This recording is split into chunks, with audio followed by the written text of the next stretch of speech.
guys, Tracy here with a product share. Today I'm going to be showing you guys some things that Stampin' Up sent me, and these items, most of them, well, some of them at least, are part of the Stampin' Up Occasions catalog from January 4th to May 31st.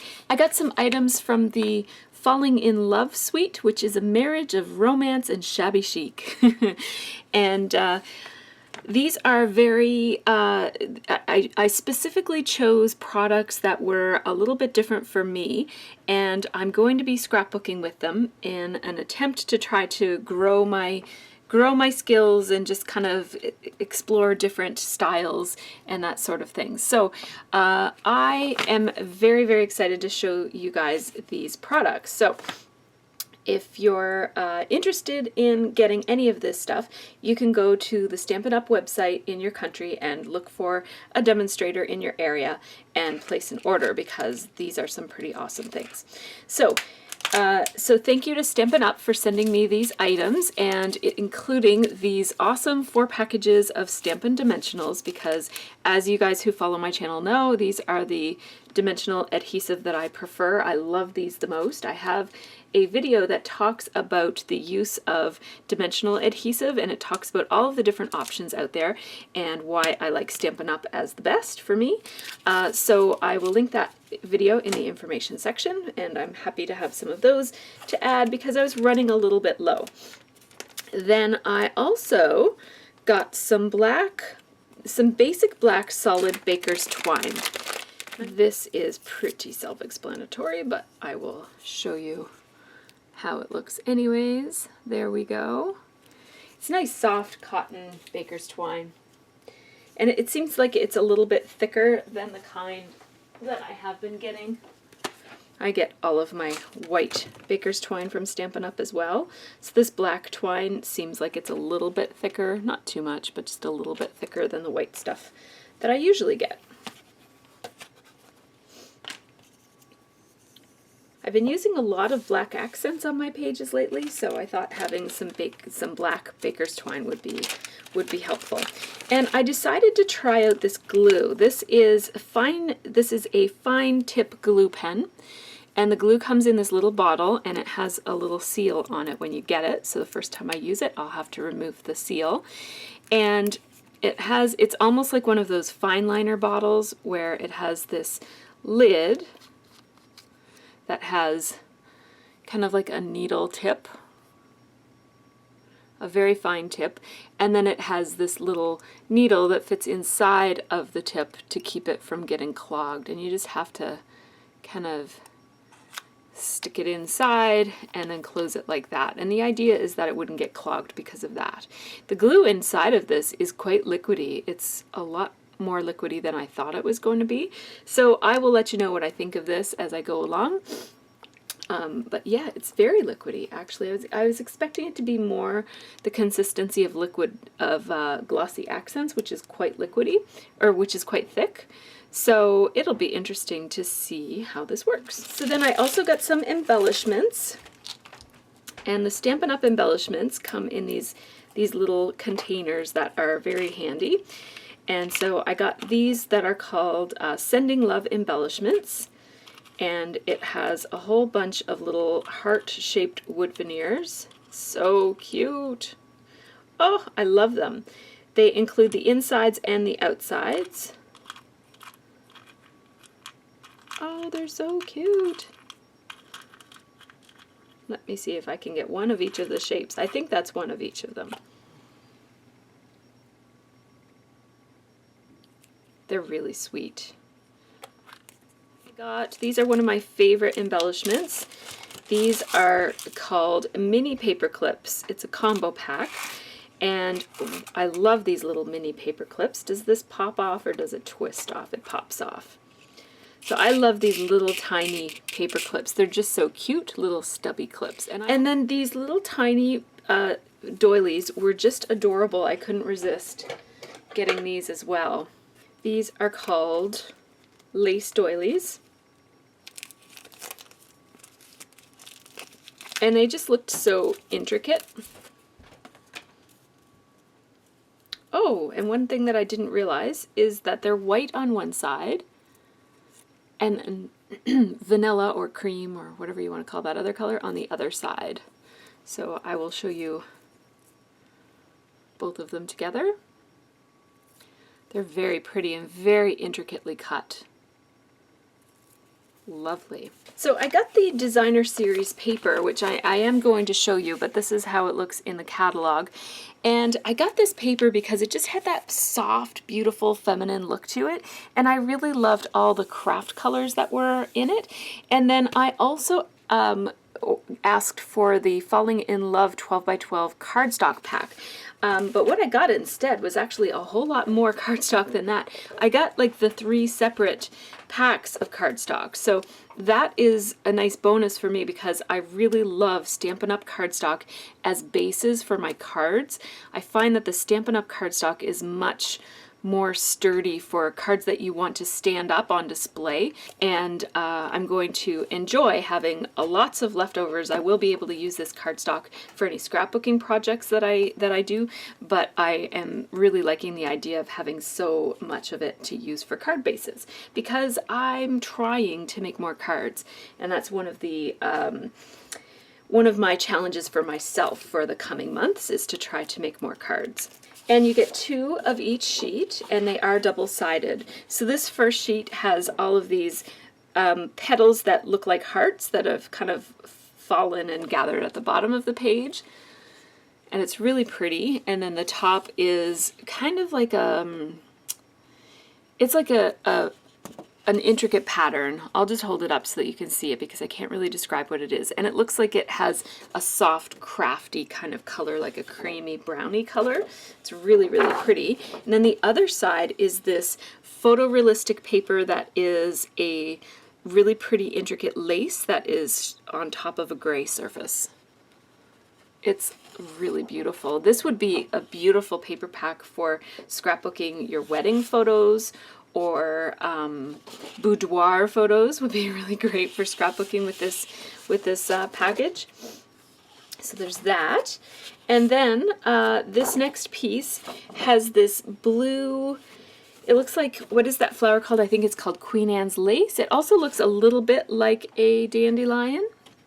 I'll hold it up so that you can see it hopefully a little bit better. I don't know if you need my hand there to focus.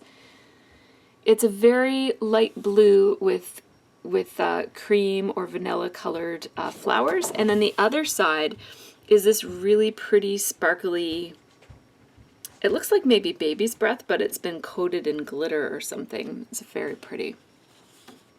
And it has this kind of effect where it's very crisp and focused in some places and then very out of focus and almost has a bokeh look to it in some places. It's really beautiful paper. 2 pieces of that. And then this is a nice neutral pattern. It's like a diagonal grid. And then the flip side is another bokeh effect. It looks like it's a photograph of glitter on a pink background, like gold glitter on a pink background. It's really beautiful. These kinds of things make beautiful, beautiful backgrounds.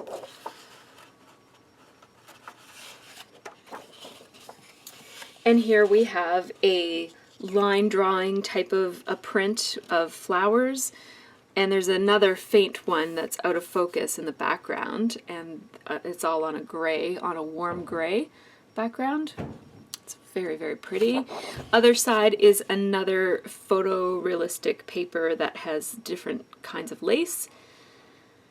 Some of them are gray and some of them are white. It has this kind of vertical striping look to it.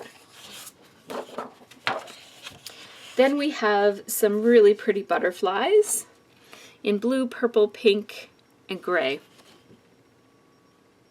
And they're overlapped as well, and some of them are out of focus. It gives a nice depth when some of them are a little blurry and others are crisp. It looks like the ones that are blurry are further away.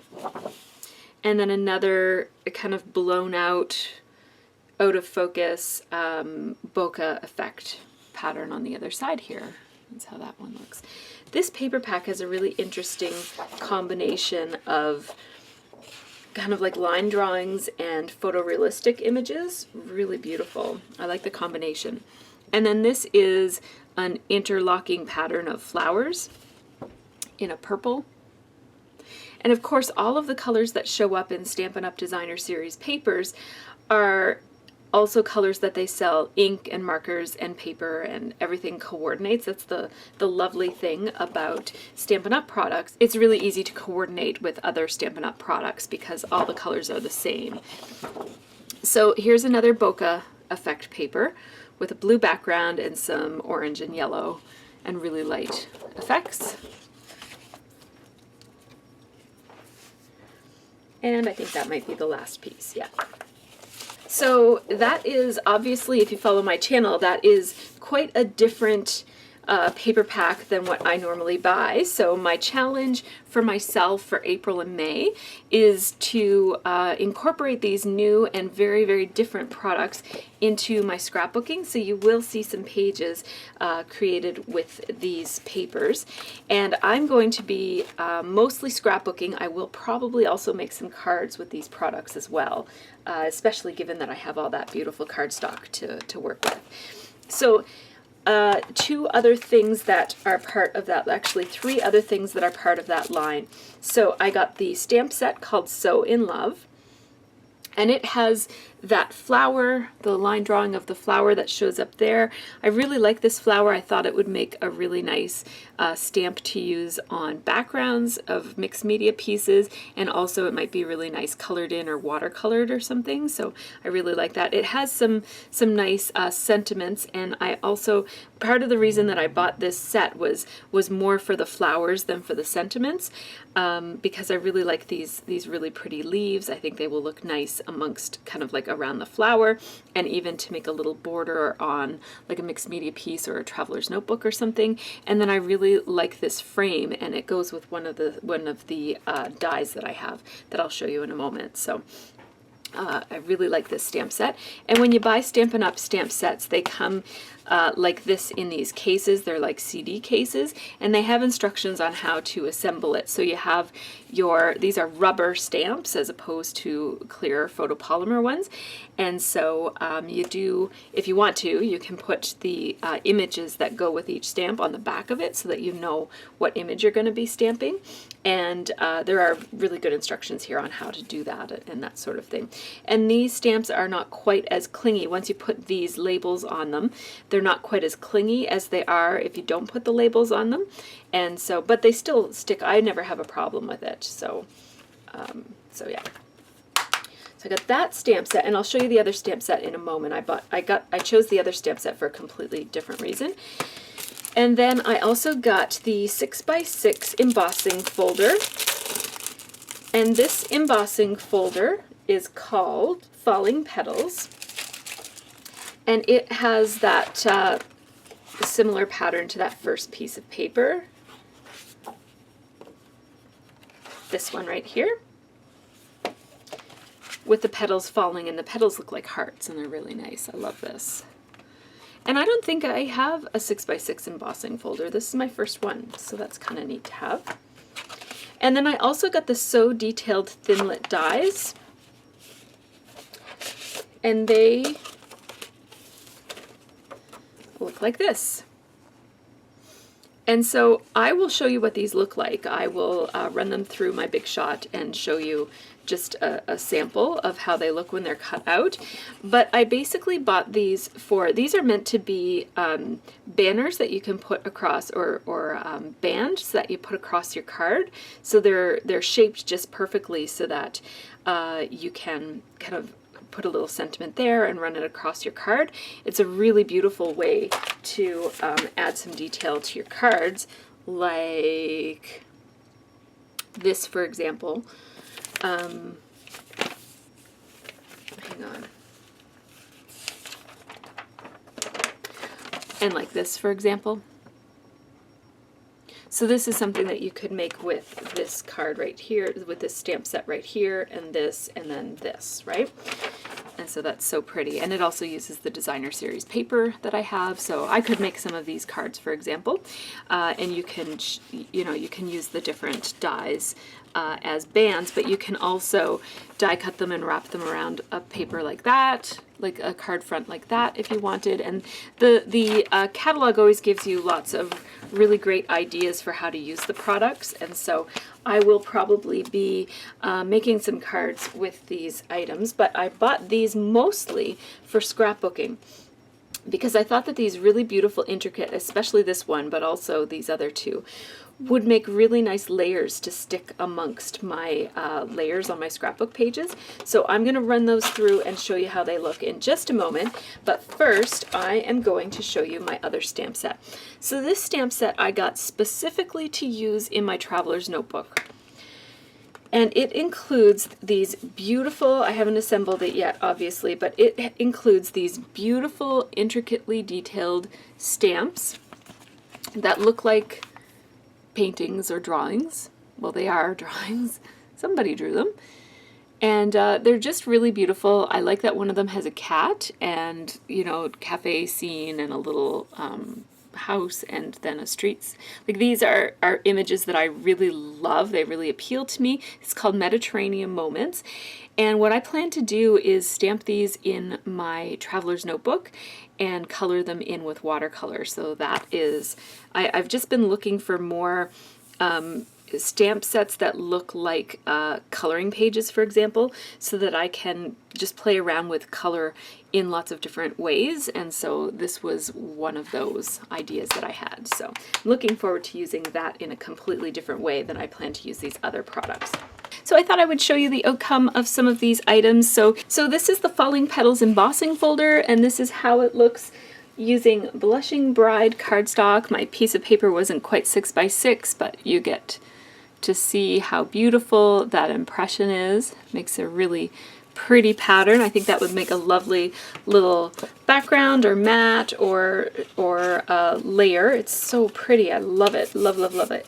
And then I did have to play around a little bit with the dies because I do not have the precision base plate, which is something that replaces your bottom cutting mat and allows you to more easily cut out these really intricate shapes.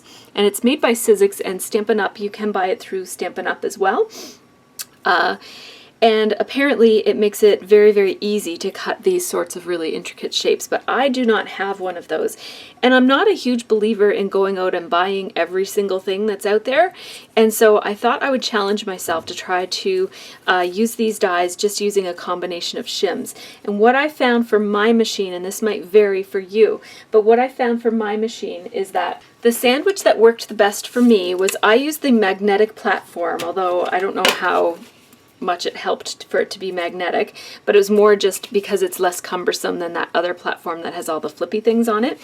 So I used my magnetic platform and a cutting mat, and then I put my paper on. Let me just put this sample piece of paper. It's obviously not going to be big enough, and then I put my die, and then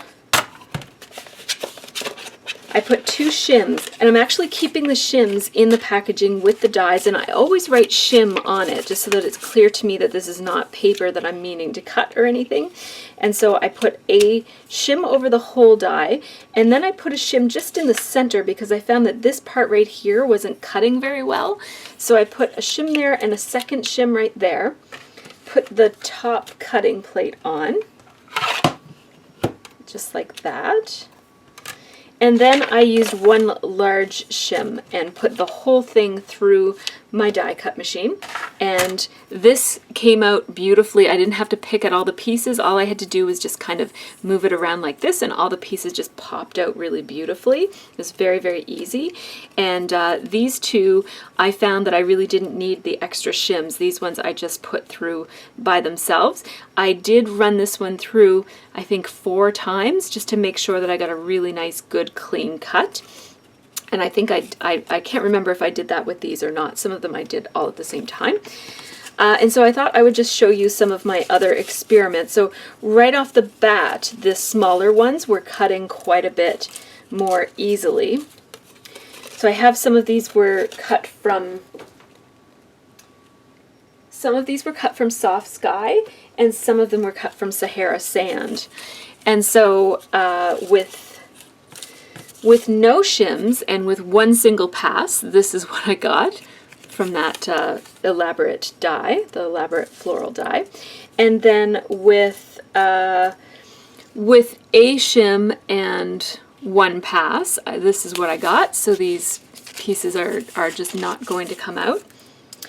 And then with 2 shims and 3 passes, this is what I got. So there's just this little stubborn area in the back.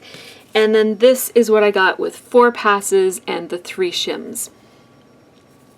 And so I highly recommend, if you're going to be incorporating these kinds of dies, I do highly recommend, if you're using lots of these intricate dies, to just go ahead and buy the precision base plate. It's probably the best solution to give yourself an easier time with all the... Where did the die go? Oh, it's in my shim stuff. So if you're going to be doing a lot of cutting with these very intricate thin wafer dies, I think that the precision base plate is probably really worthwhile getting.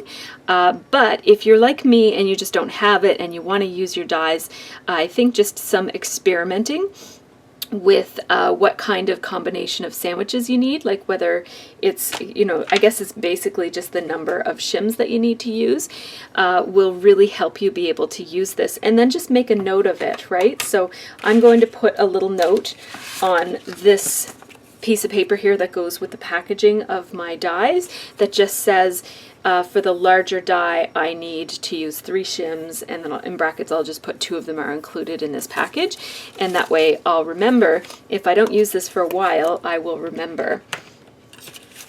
So it's nice to know that you don't have to go out and buy a new product to use these more intricate dies that are on the market.